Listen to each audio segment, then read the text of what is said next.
live. Welcome back. Outside Minds podcast. Because you've already seen too much, bro. They only added it so it could be like a ritual. They're saying there's these, the end of times, right? There's all these signs. Do you think we would know? Like, do you think the general public would know if Jesus came back? Take a picture of it for $5. You have a purpose in life, and if you don't fulfill it, you will come back until you fulfill it. Welcome back to another episode of the Outside Minds podcast. I'm your host and creator, Steve Bannon. This is the other host and creator, .420. And we got the third host back in the building, Splashingtonthe3rd. I'm going to slide it right on over to him. He'll let you know a little bit about himself, where you guys can find him, what he's all about. Let's go. Yes, I am Splashingtonthe3rd. You can find me on TikTok, Timothy Judkins on Facebook, YouTube, Twitter, things of that nature. I am just a real estate agent here in Ohio, doing what I do best and helping families get to where they're going. Yes, sir. Check him out. Follow him. He's been on our show a handful of times. We refer to him as the third host. Yep. He's what it is, you know what I'm saying? Anyways, we're going to talk about the most important topic today. The Dow is over 50,000 and the S&P is about to hit 7,000. That's the only thing that matters. Crushing records daily. We got to talk about it. How do you feel about that? I feel like we crush records every year. I know, right? Whether it's up or down. That was That's very, a Trump very standpoint. Every time I speak, it's the greatest time you've ever heard anything in your life. Yeah. It just doesn't work as well for Pam Bondi. You know what I mean? It was a bad deflection. You know what I'm saying? It's like, come on, we want to know about the evil pedophiles running the world, and you want to talk about the stock market. You know what I mean? Like, that's insane, Yep. Priorities. It might be tied together. Little do we know. Oh, it is in some shape, form, or fashion, because the elites who obviously own these companies at the very top are the ones that are kind of involved in this weird stuff. Yeah, because she was saying if we prosecute everybody involved, the whole system's gonna fall, and everyone's just like, let's fucking let it burn, baby. Time for a restart. You don't tell that to a nation who is struggling to pay their mortgage, struggling to buy cars, struggling to get loans, struggling to buy groceries, you know what I'm saying? Where a price of an egg of cartons is, how many more times than it was 5-10 years ago. Yeah, it's crazy. Know what I'm saying? Like, you don't tell that to a nation, look how good the stock market, look how good it's going for you. Yeah, don't tell us what problems. That's why I think it's tied in there somewhere. She was like, look, you don't like the money you're making right now? Yeah. That's kind of like what that angle was. Yep. Yeah. That's what they were saying on this one podcast I listened to. I think I was listening to one of the podcasts I listened to, and they were saying, she's kind of saying in the backdoor language, like, all right, if you guys don't, you guys like your retirements and your 401ks, like, we're going to lose that. Yeah. It's pretty, especially because, what does that involve when you're getting all these CEOs that are involved in all these heinous crimes? You know what I mean? It came out that they were unredacted some names, and for some reason, Lex Wessner, we already knew he was involved in it. They were like, why are you blacking out his name? We already know he's involved. I think he gave Jeffrey Epstein one of his houses or something like that, I was hearing. Mm-hmm. The Wexler Foundation is a big enterprise out here in Ohio. So. Oh, shit. Real estate wise? Yeah, they're tied into Ohio State University. Oh, okay. That's big. Okay. Yeah, it's big money. Yeah. Big money. But yeah, first of all, I want to talk about the crypto connection that we knew before.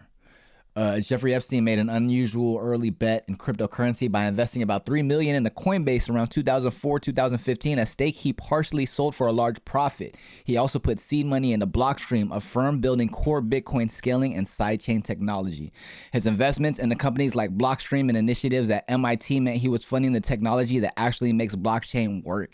His capital supported cryptographic research, protocol scaling solutions, and the salaries of developers maintaining and improving the Bitcoin network. He was funding the infrastructure and human expertise that kept the blockchain systems functional and evolving. So a lot of people think that, we're on the tip that like Epstein was just fucking like using this for his like shady stuff and stuff like that. But I think it shows that, especially how he's connected with all these people, that he understood the system and understood that he could use it to his ability, you know what I'm saying? Because it shows that not only was he investing in the coins themselves and speculative markets, but he was also investing in like the technology to make it work, you know what I mean? It's like, on a funny thing, the first Bitcoin purchase was what? pizza. I Like didn't even 10,000. think about Yeah, that. it's like That's 10,000 crazy. bitcoins on a pizza. Papa John's, right? Yeah.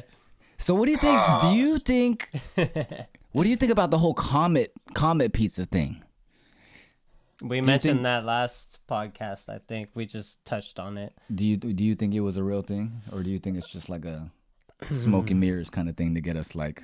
Oh, I definitely think it's a real thing. I think it's a real thing, but I don't think it was like an actual pizza place that they had. You know That's what I I'm mean? saying. Yeah, like we know there's a ring of trafficking and SRA and I things think like it's that. more with the elites, code but word, but they could have had a headquarters somewhere. But I don't know. It's hard to say they just had a pizza place with like a dungeon underneath. Keeping children. That's kind of hard to believe, but. Did you guys hear about how his supposedly his Fortnite account was still active recently? Yeah, that's what I heard. Something about the Fortnite account. So, I mean, that could have been easily hacked too, but Yeah, then for again, sure. they drop them new skins every other month, so he might have also he was interested in. But, man, Doing the new one. Fortnite dance. Yeah. Mm-hmm. no, but they were saying that he was possibly involved with video game currency, and that's how he was money laundering, and that's how they knew he might have probably been involved with the cryptocurrency because he was finding other ways to like send money digitally and stuff like that. That's what they're trying to implement in the new Grand Theft Auto, and they're saying they're pushing it back even further because the creators were on the list or something like that. What? Yeah, that's what I was. Not surprised. All right, so Yeah. I have this crazy ass theory about this. Stilo, you put me onto this. Let's see. You told me to do my little research leading up to this. We have done the deepest deep dive on this concept. Okay. Oh, let's see. I think I mentioned last time we were together that he was tied to crypto, and I believe that. Yeah. And the thing is, every single story that's coming out about all of this, I believe every single one. Yeah. We're gonna get into more stuff. Yeah. And so, like, basically with the pizza place, I do believe there was a tunnel underground. I do think there were situations in place, but are no longer there. But everything exists accordingly. Now, here's my theory with Epstein. As we talk about these markets he's in and these investments he made, we're talking about an individual where money doesn't even matter. Yeah. The level of access and blackmail that we have on anything and everything, the paper is just so minuscule. Okay. Now, my theory is that's built on this is like based on business, and it's based on that 2-hour interview that he was speaking about the Trilateral Committee and how we got to this point. He blamed Bill Clinton for the 2008 crash, derivatives, like whole thing was crazy. But this whole theme is like every American, every human doesn't have as many rights as a business. Okay, we're going to start there as a baseline. So most smart Americans in America will start a business or brand themselves so that they can get more tax benefits and have more tax loopholes to do more and have more access to capital. Yep. Because the average human does not have that, but an LLC can do absolutely. that. They can save money can. in so many different ways that you don't even So that's our understand. baseline. Yeah. So that's our baseline. So we have humans at this level, and then we have corporations that are above us because they have more rights. Okay. Now, what drives business is innovation and things of that nature. But there is a ceiling on innovation that you can hit because of laws and legalities. All right. So because you have this ceiling, all Epstein was doing was providing a space where you can do your research off world. Okay, and that could be on island, underwater, actually off world. But this is a safe space where you can do your development research and then take it back to humanity in a way that's legal and we ain't got to really explain. In the 2-hour interview, he explained he helped put together the whole Trilateral Committee because the presidents and they switch too often. That it's ruining all these research and development plans that they've been developing for decades. So the only smart thing they could do was get all the CEOs and companies together instead of worrying about the political leaders. Yeah. So all the CEOs are all in on it and the business leaders because this is the off-world zone they go to build these these research projects that will actually push forward humanity. Okay, now if you're Hillary and you calling me and like, hey, I got this skincare thing I want to look into and I need to do it on a 4 or 5, 6-year-old, or whatever the hell it may be. Yeah, here we go now. And you calling my line telling me I need to get you X, Y, and Z over to X, Y, and Z. Dang. That's going to cost you. That's going to cost you, baby. You know what I mean? It ain't easy to get these, and it ain't easy to pay off. And how are we going to send that money? To get this person off world to do this so you can do your little research. Yes. So what I'm going to do, and then she's like, okay, how much you need? I need like 500 million. I need 500 million to do this. And she goes to Bill like, Bill, we need to send him this. He's like, hell no, we can't talk to IRS about this. Like, how are we going to explain to accountant about this 500 million? They called Jeffy back. Jeff's like, I got a new idea. Yeah, he was like, I have too many paintings at home. I can't wash through art anymore, so we need a new way. How about we do a new thing called cryptograph that I'm developing right now with another guy who's on some off work. So you have access to almost a whole, you're in the future. He's in the future. Yeah. And he got access to all these things, clones and whatever, all this stuff you all dream about. Well, don't forget, he's into like DNA research and like human predictability and shit like that, And I don't even think that's him. I think those were money people who approached him that are projects he ended up financing that he sidelined, understands because the bread was thrown at him. And it's like, if somebody's going to throw you 500 million to do research, I might want to know what you're researching. I might want to look into a few pages of what this is all about. Yeah. So now I believe that's how we got to the crypto. That's how we got a lot of these things. And so a lot of tech might have came from this direction. Yeah. Which is why it's too big and too tied in. It's beyond us. That even makes me wonder about how, dang. Wow. Did you, and that was in that interview with Steve Bannon you were saying?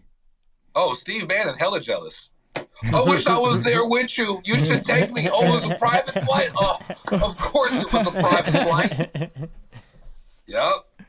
Wow. Well, that makes me want to talk about Martin Nowak. I don't know if you know who he is, but he's a mathematical biologist known for his work in evolution, cooperation theory, and how viruses move through populations. A professor at Harvard University and moved in the same elite circles that Epstein funded.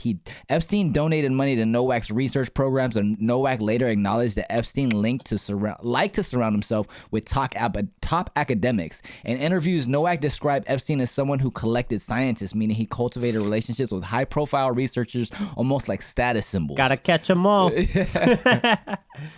asked catch him. Yep. He asked catch. And look, and at the end of the day, he doesn't chase down anybody. Everybody's chasing down him because he has the money to get you off world. Yep. Or what if he has the things you like? You know what I mean? What if he's collecting scientists? Because they were saying that he was meeting with these scientists from Santa Fe Institute at Zorro Ranch. And we know a lot of dark stuff ran out of Zorro Ranch. And we know what he was doing with the elites. That's why they called Diddy the Black Epstein. So we know we get people in compromising positions in order to do things for you, in order for you to do things for us, because I gave you this and now I have you on videotape. You know what I'm saying? So it's like, how many scientists did he do that with? And all these scientists are fucking nerds, so they don't get laid. So, they're going to do all this weird, crazy shit because to them, it's like, finally, I get to do whatever the fuck I want. Yeah, which makes me... I guess I would say if there's one thing I don't believe about all this is the blackmail. You don't believe the blackmail? Why not? I believe the reverse. I believe all the rich people are blackmailing him. Then why would he die? Why wouldn't they just let him rot with dirt if he didn't have dirt on anybody? Because if everybody approached him and they wanted to be friends with him so that they could get their research funded and they can actually move things forward, he becomes the most dangerous man, not all of us. Well, yeah, but we also got to look at it on the other side. Like, how did he get to this status? Because you also got to look at his connection with Robert Maxwell, who was Mossad, who was British intelligence and Mossad, but he's from Israel. You know what I'm saying? So it's like I believe that he got in trouble early. So it's like, why is Epstein at Harvard University, has his offices and universities and stuff like that? Like, why is he such a status symbol? And it's like, goes on to say that he's basically like a honeypot for people, for Mossad, basically. So it's like, the reason why people believe that he's getting people in compromising positions is so that he can use them for things that Mossad wants to use them for, which is basically, things that Israel would benefit from. Basically, he's basically an Israeli agent. I can see some connections and some relationships there. In the end, in the interview, he's explaining his perspective as being a financial advisor. And so that's actually how he ended up in all these seats and all these people, because you're helping to move funds for them to get things right. But projects. What if that's the story of him? Well, you need money to do that, and it's like, where was he getting the money? He was a Mossad agent. That's why I agree with that, saying? exactly. Yeah. Because I think that's where a lot, because even if you had all the money, you still can't move around like this without connections. Well, also, think about all the people that are like this right now. Including Pam Bondi, including the president, including both sides of the political spectrum. You know what I mean? So it's like, there's something there. You know what I mean? And I think that goes in terms of people who fund both sides of the aisle. And that's what they're in trouble for. Because it's like, I took his money, or I helped, he helped me put all this together, but now I need to act like I don't know the plug. And that's a lot of the energy right now. Well, the thing is, the correlation with all these people is not only do they look like they don't want the files to be released, but they're also very strongly supportive of a certain country, which goes back to that connection. You know what I'm saying? These people are all pro-Israel, and it's like there's a very, very small percentage of people on the in politics that, number one, are not necessarily pro-Israel, and also number two, want full transparency in the Epstein case. You know what I mean? Like we said before, both sides are kind of using it as a weapon at this point, and I'm still kind of laughing at people that are like, oh, well, Donald Trump was in the files, and then all the other people were like, well, Clinton was in the files, and it's like, guys, don't you realize that this should be the unifying issue? Both of these motherfuckers are in the files. Like, why are you still holding on to left versus right now? It doesn't really make any sense to me right now. Mm-hmm. Yeah, I definitely think everybody's tied together. It's just, like I said, he helped put so many people in position, and now we're trying to step away from it as we don't. But I don't know. Like we've said last time, it's like, what are we going to do with it? How are we going to address this in an accountable fashion where people can feel whole and situations can be wrapped up and we can move on knowing that you guys aren't conspiring against the normal man, which... Isn't it so funny how we all wanted to be Donald Trump and Bill Gates when we were younger because we thought they were rich and powerful men, and now nobody wants to be Bill Gates? I would not do anything to switch my life with Bill Gates right now. No, for real. I mean, they're in a crazy position right now, and the thing is, like, at what point in history, because this is kind of something that ties back into why everybody's connected to him, at what point in history did it become like, oh, you have to talk to him to get to your next level? Yeah. Well, not only that, but it's like, do you know what a dead man switch is? A dead man switch is like... when somebody passes away, all this... information gets out. Basically, a certain part of information, if I die, leak this out. You know what I mean? Do you think that the email to himself about Bill Gates was a dead man switch? Because that was the whole thing about the whole like him getting an STD or something like that and needing to dose his wife, and then like when he came out and made his statement, he was like, like that was just an email to himself or something like that. It was like, why would he? Yeah, why would he make an email it was to a himself, draft or something. Right? Yeah. To be honest with you, Epstein's on some Lex Luthor shit. Yeah, that's what I'm saying, And bro. do you think that kind of solidifies that Melinda didn't know much? Because remember, she left him right when the news came out, right? bro. Right And when then the she news was became like coming the out. richest woman in the world. Yeah, and I saw her interview recently where she was like, "Yeah, I felt like I had to leave not only to him but the foundation," and that reminds me of how Event 203 in 2019 was funded by WEF and the Bill Gates Foundation. Bill and Melinda. and it's like it's so funny because like you said, why are we entrusting this guy who just got rich off of computers and did this sort of philanthropy? Why are we entrusting him with vaccine advice, and then years later it's like we're finding out that he's sending the most diabolical person About in history having a emails, disease. fucking let me get antibiotics so I can secretly give it to my wife because I had sex with her after I fucked some Russian hookers. It's crazy. It's wild. And you ever see those pictures of him with like scabs on his face and shit? It just makes more sense now. It makes me wonder disgusting. if he was put in that position against his will. You know what I'm saying? Like, what if he never wanted to be like? I mean, the boy, you got to vaccine think about spokesperson, it. You know what I mean? He was a nobody that became rich. They're always controlled. So Yeah. he could have been forced in those situations, but also could have liked being forced in those situations. Yeah, which makes it funny because Joe Rogan shows up in the files and he shows up in the best way possible. Like they were trying to get him. I do not want to go to those. Hey, did you know who else? Big J. Okerson and Louis J. Gomez. Really? Because there's emails about somebody emailing Epstein about going to the New York Comedy Club one night, and they were the two that were on the lineup. Damn, what the fuck? It's crazy, bro. They said the one person who didn't go was Kanye. Oh. And he's all crazy now. That's Harvey Pasternak, man. We got to do an episode on that guy, dude. They got him back on the lithium or what? Yeah, because a few months ago or not too long ago, he was apologizing to the rabbis in the Jewish community. That was like, and then he a month also ago. did another apology recently or something like that, didn't he? He ain't ever make a flight though.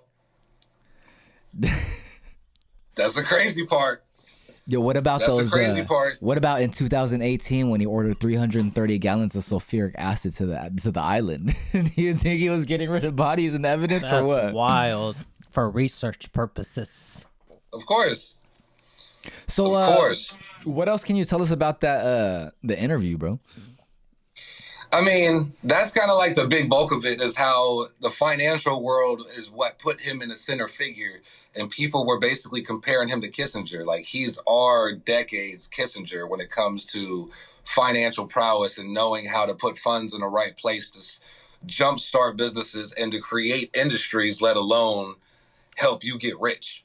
And then I think the craziest part of the interview is Steve Bannon was asking where he was at during the 2008 crash, and he was explaining he was in jail. And he was like, "Oh, what the heck? You were in jail during the 2008 crash?" And he was like, "Yeah." And the companies that were going under during that time, I forget what the names are, but he was on the phone with both of the CEOs that were going under at the time. And he was trying to basically put a whole play together while he was in jail and try to getting them bailed out by the government, talking to the FCC on the line, and like he just got crazy like the head of a connections. gang behind bars. They do the same thing. Right? And so he was asking, and he was, as they're going deeper into these questions, he was explaining to Steve that he was in solitary confinement during that time. And he was like, solitary, like, for what? He was trying to figure out, like, why were you separate from everybody? And he said that because of my track record on Wall Street, they were afraid I was going to teach the inmates how to trade during the crash, and we were going to make everybody rich in jail. So they made sure I was in solitary confinement so I couldn't give people advice because they know I have connections to the people who are involved in the crash. Not only that, but they're like, what if there's like several guys in jail that are just sitting around, don't have anything going on with their lives, don't have anything to do, but got a little bit of money. And they're smart. Got 10, 15, They're smart 20 people grand in there. jail. You know what I'm saying? This shit went they from get called fucking their brother. 800 to zero. Put all this shit in this stock. We about to go back up, baby. We about to be bailed out because this motherfucker right here is the head of a financial crime organization. This Epstein motherfucker knows what he's talking about. Hey, did you listen to that clip I sent you? That insider training says, Max, which clip? The one where he got asked if he was the devil. No, I didn't see that one yet. Yeah, I sent it to you. Where'd you send it on? When I text you when we were talking the other night. Let me see. Yeah, so there's like 2 or 3 million files that haven't been released. Yeah. Not only that. Oh, a YouTube video. Yeah, well, it's just a small portion of it, but there's someone talking about it. Not only that, but a lot of the movies and the photos that are being redacted, like a lot of the people are like copying the link file name and like changing the end of it and like still seeing the file and shit like that. Like, what the fuck? What do you think is in the other 2-3 million files that aren't released? I think it's more of what we already know. I think we're more slowly redacted names. Well, I think we're slowly realizing, and maybe they're probably like, there might be a little Hollywood to this a little bit. I feel like they are, well, maybe not. I think we're slow rolling the fact that technology we have right now was developed from this character. Yeah, I get that. I was going to ask you guys. The cures of cancer that just recently came out with the redactions.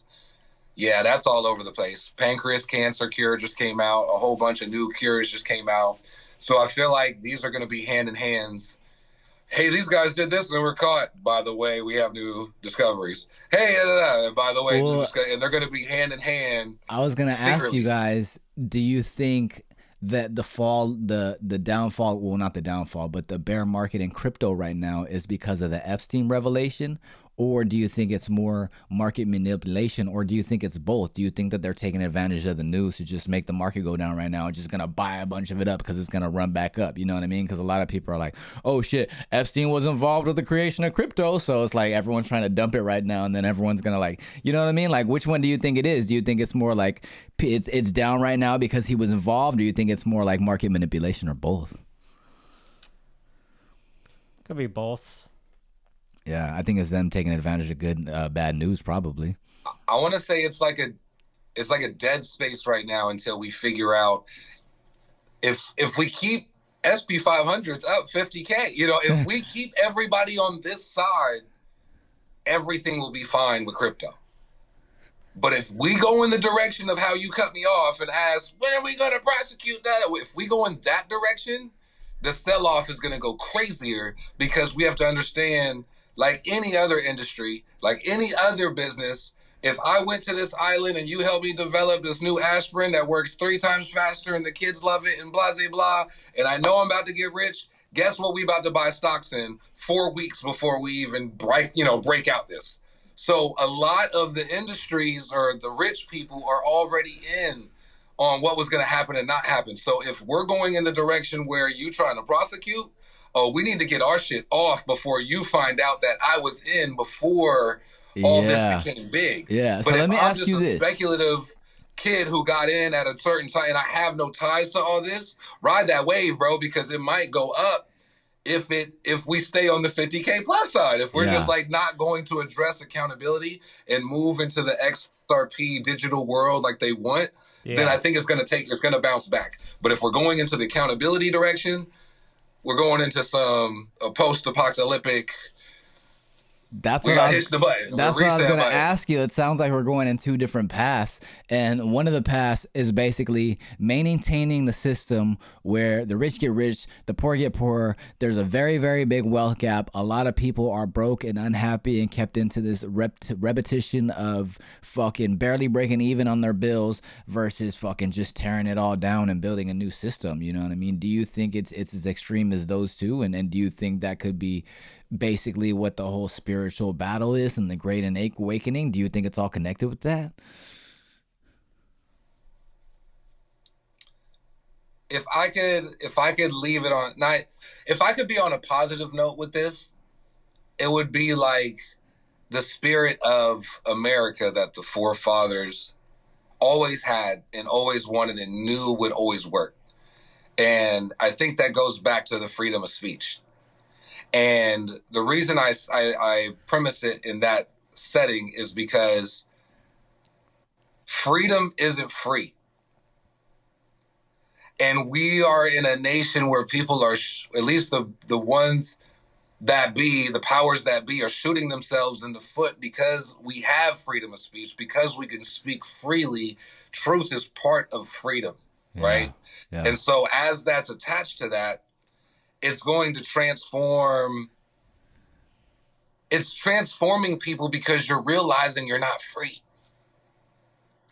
And that's what's going to start rocking people's worlds, is realizing all this stuff was not random and was all master manipulated from top to bottom. Yeah. And it's always been master. And then if we keep unraveling that onion and be like, damn, you only got rich because you went there, and you've been lying to us to do this and do that, and we'll eventually get there, but you guys have never done none of the stuff you're telling us to do. Yeah. That's the unraveling of the freedom of speech, and then people realizing, I don't want to play, you know what I mean? I don't want to be in this. I want to be free from something I thought it was, you know what I mean? It starts to give those thoughts now. And I think that's why they can't stop the train going into that post-apocalyptic direction, because we've already been living in a utopia built on our demise for so long that it's unsustainable at this point, because you keep trying to initiate people into your utopia before it crumbles. Like, oh, you're about to fucking burst out. Oh, you come in, don't burn it. Yeah, all right, cool. Now shut the door behind you. And so that's been the game this whole time. Yeah. And it's just too big now, to the point where we can't let everybody in. Yeah. Well, I think that's even reflected across the microcosms of which you're speaking of, the macrocosm. That's in the music industry right now. That's in the Hollywood industry. Wherever there's an imbalance of power, where people put these people on this pedestal, where for whatever reason we decided in the 80 years or whatever that Hollywood was invented, that actors make this much and we're okay with them making this much, and that's just the way it is. Like, people are gonna get tired of that. You know what I mean? And it's coming to a place where it's like, people aren't watching the Oscars, people aren't watching like the VMAs. People aren't fucking, rock bands aren't getting paid $1 million to fucking sign a contract no more and shit like that. And it's like all these systems that are based around this person is better than me for whatever reason, and they get that, status of life, like all these systems are kind of crumbling, and it's kind of like, it's so weird how it's all falling together, you know what I mean? Because of just like the explosion of corruption, you know what I mean? I have a very interesting take on what you just said too, especially about the music industry. The Germ and I were talking about this other day. The thing is, we always like to say comparison is the thief of joy. Right? And Germ hates the Grammys and things like that, even though it's crazy for him to say that because he's an actor. Right. But he doesn't like art being compared with art. Yeah. He feels like that's redundant. That's that person's expression of their reality. Okay. It's all so why are you subjective, comparing it to other people's, perspectives? And so when we start talking about musicians, we got into this funny conversation where maybe the award show was the way to keep them in check. That's their Instagram, so that they don't get too inflated. Because I have this concept where God created you to keep creating. And this is why the world is molded by the creators, because you're actually using your divine source to pull from your instincts and your imagination to recreate a new world for us to experience. And that's actually what we were put here for. And so when you start putting people in comparison with each other, especially powerful music, Mariah Carey, Shania Twain, when you start putting when you put these people in comparison with each other, it keeps them in check. Taylor Swift, Beyonce, with Kanye, remember? There you go. I'm glad you got to it before I did. But once somebody checks out the competition, look how dangerous they become. Yeah. Right. Yeah. Well, not only that, but I want to go back to the whole comparison thing and how it's silly to compare art because it's an individual's expression of their experience. You know what I mean? Because it's like that the award shows are showing the fallacy of that. And the reason I say that is because I haven't taken the Grammy seriously since Macklemore won over Kendrick Lamar. You know what I mean? Because it's like, how does that even... Insane. You know what I mean? This doesn't even matter to me anymore. This doesn't matter to me anymore. What matters to me is what I like, what resonates with me. And to compare it to anything else, it's already hard for me to make a top 5. You know what I mean? But there's no way Macklemore could be over Kendrick. You know what I mean? And it shows... Not even top 10. It shows how much politics is involved. You know what I mean? And it just shows that there's the fallacy of comparison, like you said. You know what I mean? Mm-hmm. I ain't seen him since. He ain't been around. I literally have Nope. not seen him since. Not one song has dropped ever since then. Because that song, his whole situation was set up for that same dynamic to control our minds to be in a certain direction. Yeah. He did that thrift shop song, didn't he? Ooh, somebody threw out a concept too that I liked. They said people were getting too unified under hip hop, and this is why the Kendrick and Drake thing happened to create a hip hop civil war to make people pick sides because too many people were unifying underneath art. Whoa. It's the whole East and West the beef got squashed, and they had to bring some sort of separation back. We need some division. Yep. These guys are all too jolly. Hold on. Yep. Too many people are collabing with everybody. It gets dangerous. You know what I want to release? Hey, release the Diddy files. You know what I mean? Release the videos, release the emails, release the text messages. I know they're somewhere, you know what I mean? Because we're having fun with this Epstein thing right now, and I'm pretty sure there's a very, very interesting correlation in the Diddy community. You know what I'm saying? I think Diddy is the real Epstein, though.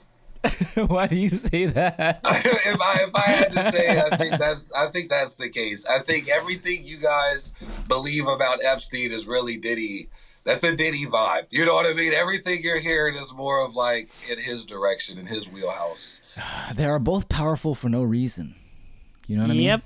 Both. I mean, you could argue that Epstein's more talented than Diddy.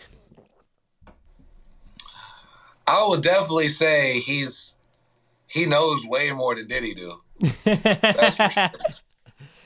He knows way more than that, man. Yeah. Where do you think we go from here? Do you think America chooses accountability, or do you think America continues celebrating the Dow crossing 50,000? I mean, the Dow's the way to go. I mean, this is a capitalist society. That's and right. At the end of the day, I don't think anybody in the DC district wants you to know any more than you already know. Right. And I think we're just at that point where it's like you rather. It's boring. That whole stuff is boring. I don't see why you would want to learn about it. Well, it's rather you rather want to get rich, or you want everyone to expose everyone else. Exactly. You rather want to get rich, or well, if you just know that lazy. I was at this party, well then check it out. That guy that's not even in trouble, he was at the same party, and guess what? I got receipts. Like I said, it's just too widespread. All the companies, the Index 500, every single thing across the board that is $1 million plus is tied. And it's worldwide like, too. It's not even just here. It's worldwide. You know, we got leaders from everywhere that were there. And I think the biggest thing I get, and to that point too, I think the biggest thing about it is less the U.S. economy and less the United States going through this. Because at the end of the day, let's be honest, if we didn't have an interwoven connection to the rest of the world, somebody else would have been dropped this on us. Oh, easily. They would have been like, hey, little do you know, they would have been said all this. Yeah. But I think the repercussions of the ripple effect of how it would affect so many nations and countries it would affect the whole worldwide, world, 100%. I think that's a lot of what we're dealing with, where it's like, okay, we're going to talk about this. The next thing you know, Ukraine, Spain, and Uganda's at the front door like, hey, bro, no, you're not. You know what I mean? Like, you act like we didn't go too, and we ain't over there. You know what I mean? So do you think this is a controlled demolition? We getting blackmailed now. I think that's what's happening. So do you think this is a controlled demolition, or do you think that someone tipped over a domino and everyone is trying to make sure that their part of the domino doesn't fall? If Trump is the Antichrist, we're going to start there. If Trump's the Antichrist, he is bringing down the Roman Catholic control of the financial system over the world. And that's how he's going to spear whatever he's trying to be. And the thing is, look at it like that. So if this is the case and we are being blackmailed by the rest of the world not to expose this stuff, And he's still going on TV like, yeah, we gonna drop this. We gonna keep dropping these files. But I wasn't on it. He might want to crash this. If that is the case, he might be full steam like, yeah, we need to crash this to the ground because when we rebuild this, guess who's going to be Superman? Me. And I think that's what his motivation is right now. Trump. So I think there might be a level of that. But I don't know. That depends. I don't know if he'll be able to complete. That depends on if you believe how much he was involved. You know what I mean? I think he was fully involved. Personally. And then if that's the case, then we ain't never going to see any kind of because like I said, we're rather going to protect it because it's going to affect the world, or we're going to have somebody who's like, I will die for y'all to know all this. But at the same time, that person needs, and they're smart. He lost the ear already if he's supposed to be lost the ear. So you should be smart enough to know that this ain't going to pan out smooth at all. Right. It's got a slow roll. It's got a slow roll if it does come out. Well, not only all that, of it has but to be slow rolled because at the end of the day,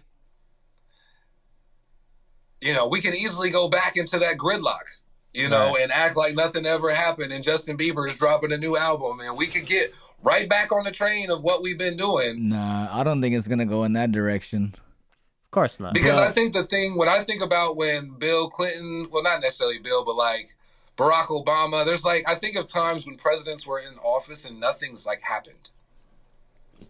Like the world wasn't shaking up.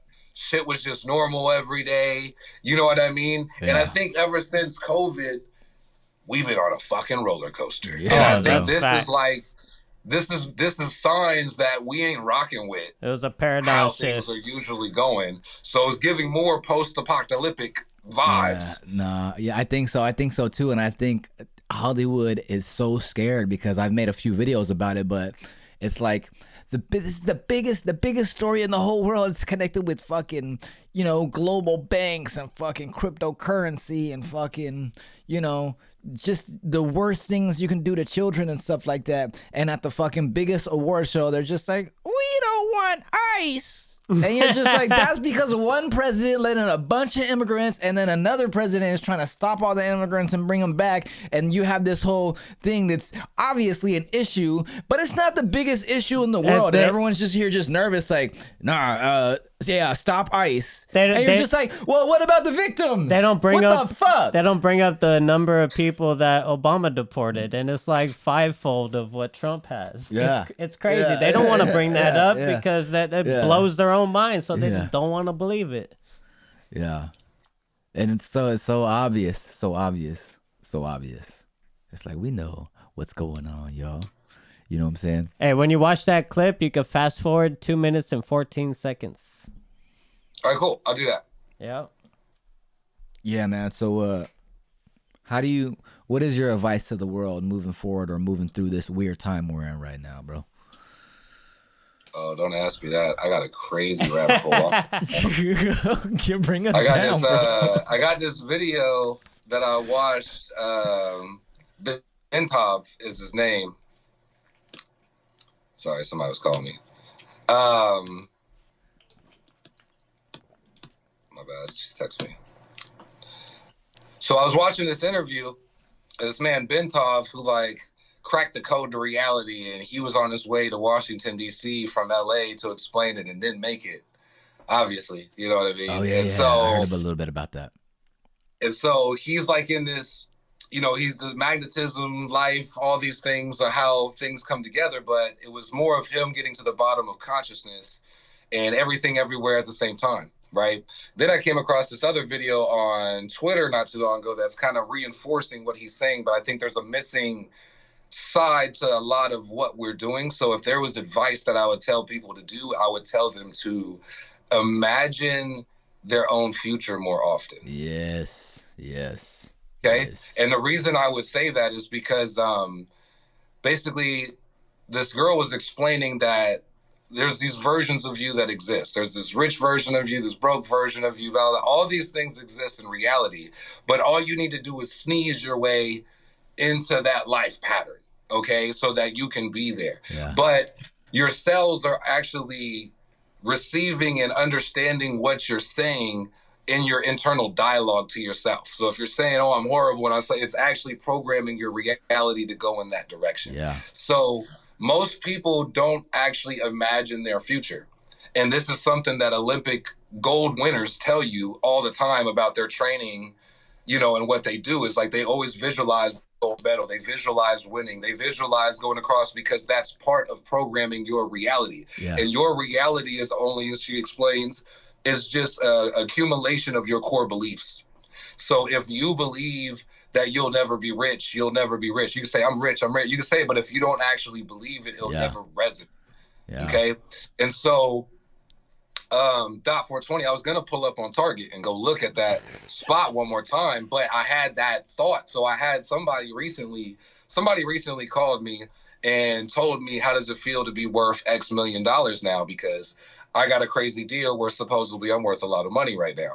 And I was like, I'm glad that you're the one who's telling me that, and I'm not the one just saying this. Like, I'm glad that you called me saying this, bro, kind of a thing. Nice. And then so I thought in my mind, as I was going to make this play to do this flip that, you know, Dot 420 are on right now, I'm like, if I'm worth X million dollars, like, this isn't what I would do. No, it's not. What would I'm already, like, this is my collection already. Right. You know what I mean? At the end of the day, so why would I do this to make money when I'm already rich? And it's like, then I started realizing, how often do people actually have these thoughts on what would I do if I actually had everything that I wanted? How would I spend my day and move around versus, and then we realized that we're actually flooded with media that keeps us entertained mentally, to the point you have enough music, movies, TV shows, podcasts, books to read that you will never think about your own future. Distractions. And never manifest They're all where you want to distractions. be, because you are completely distracted 24/7 because Netflix and Crunchyroll got you, bruh. You know what I mean? Yeah. And and if you don't like that, you could be a female. It's fine. There goes Instagram. You can go watch everybody else. We live in a world where you can literally watch everybody else live their lives. Yeah. And this is why the universe is rewarding the creators. This is why so much success has exploded from you guys the minute you started creating your own future, instead of going to work and doing, you know what I mean? So it's so crazy how I feel like people miss that. And that's the biggest advice I would give people, is to spend time not doing shit except focusing and actually trying to visualize your own future for a little bit. 5 minutes, 10 minutes, then throw the song back on and do what you want to do. But you'll be shocked how much of a different timeline you're going to fall into strictly because of that. I gave up listening to like music recreationally like that because of podcasting. And if I am going to listen to something, like when I'm at work, I'm listening to other podcasts, which I'm either gaining information from, or I'm laughing because it's a comedy podcast. Yeah, I'm the same instead way. of just a repetitive loop of fucking music, you know, I want information. Yeah. Absolutely. I feel the same way. Yeah, man, you create your reality. You create your reality with the core beliefs you have, and the core beliefs you have are going to stem from the emotions you have about them, which is going to be obviously stimuli from the information around you and the events that happen to you, you know what I mean? So put yourself in good positions, put yourself in good places, you know what I'm saying? Fuck yeah, man, this has been an excellent episode. That is a big thing I will say, is like the second part of my research right now is, how do you program a core belief, right? Like what type of, like you guys talk about trauma and how trauma is used in certain sciences. So how do you intentionally traumatize yourself to program your core belief? Well, you could do a fitness routine. No, I'm just kidding. Or be wary of when something traumatic happens and utilize that experience towards something that you want to do, maybe. I would say start with meditation, mindful meditation, because that's basically trying to get rid of your thoughts. And we're not trying to get rid of your thoughts, but realizing you're not your thoughts, and just letting them pass you by and be Don't the get observer. stuck on your thoughts. And the reason I say that is because that is basically usually the way out of trauma. You know what I mean? It's basically, it starts with talking. It starts with realizing what the problems are. It starts with getting them out. And then it starts with realizing that I'm not these problems. You know, that's the core, you know, of therapy. You know what I mean? Realizing that these things that happen to me don't necessarily make up who I am. And that's basically like the core of meditation. You know what I mean? So it's like, if you don't want to go through trauma or anything like that to upgrade, try some meditation. I hope you know what nobody I mean? goes through trauma. That's horrible. I think one of the greatest examples to this is like that. I think it was like from The Secret, the Law of Attraction, where they were saying how this one guy was going to the gym for 30 days and this one guy was thinking about the gym for 30 days, and like they could both bench press the same thing after 30 days, and they were like fascinated on how he was able to get that muscle structure when he didn't actually hit the gym. Yeah. But then like actually sit down, like Stilo said, like actually sit down and try to meditate for 10 minutes and realize how hard it is to actually silence your thoughts, Right. or just to focus on one thing for 10 minutes. Yeah. And so that's what we're actually programming. That's what we're working on, is like our attention spans are fragmented, and that's intentional, and they love that too. Yeah, you don't know how many times I was like, I don't want to fucking work out today. Oh, skip it, do it tomorrow. And then I just got, now it's just fucking on Saturday, Sunday, and on the, you know, Saturday, Sunday, and then, you know, on the weekdays after work that I do work out, it's just like, when I have to go to the gym, it's just straight to the fucking closet to work in my workout clothes, and it's like muscle memory. Well, now, you know what I mean? Rogan says it like when he gets up and he's about to do the cold plunge, he was like, I have my inner bitch in there, and he's like, don't fucking go in there, and I'm like, fuck you, I'm going in there. You know, it's like you got to shut your inner bitch up. I rock with Joe. I want to see. I didn't see anything about him in the files. I want to read that. Yeah, definitely. By the way, big announcement. I believe we're gonna do a live event for episode 100. I think that's gonna fall sometime in late May. So if you happen to be in the area, or if you want to be in the area, I'll give you the exact date or whatever it is, and then you can come help us host that event. Big things coming up. We're probably gonna have some vendors there. We're gonna have it at our buddy's house, so it's still in the works, but that's just a little announcement. You know what I'm saying? Southern California. Yes, in sir. Pedro. Yes, sir. San Pedro. All right, cool. Yeah, I know people there. Yep. Yes, sir. Well, this has been another episode of the Outside Minds podcast. I'm your host and creator, Stilo Free.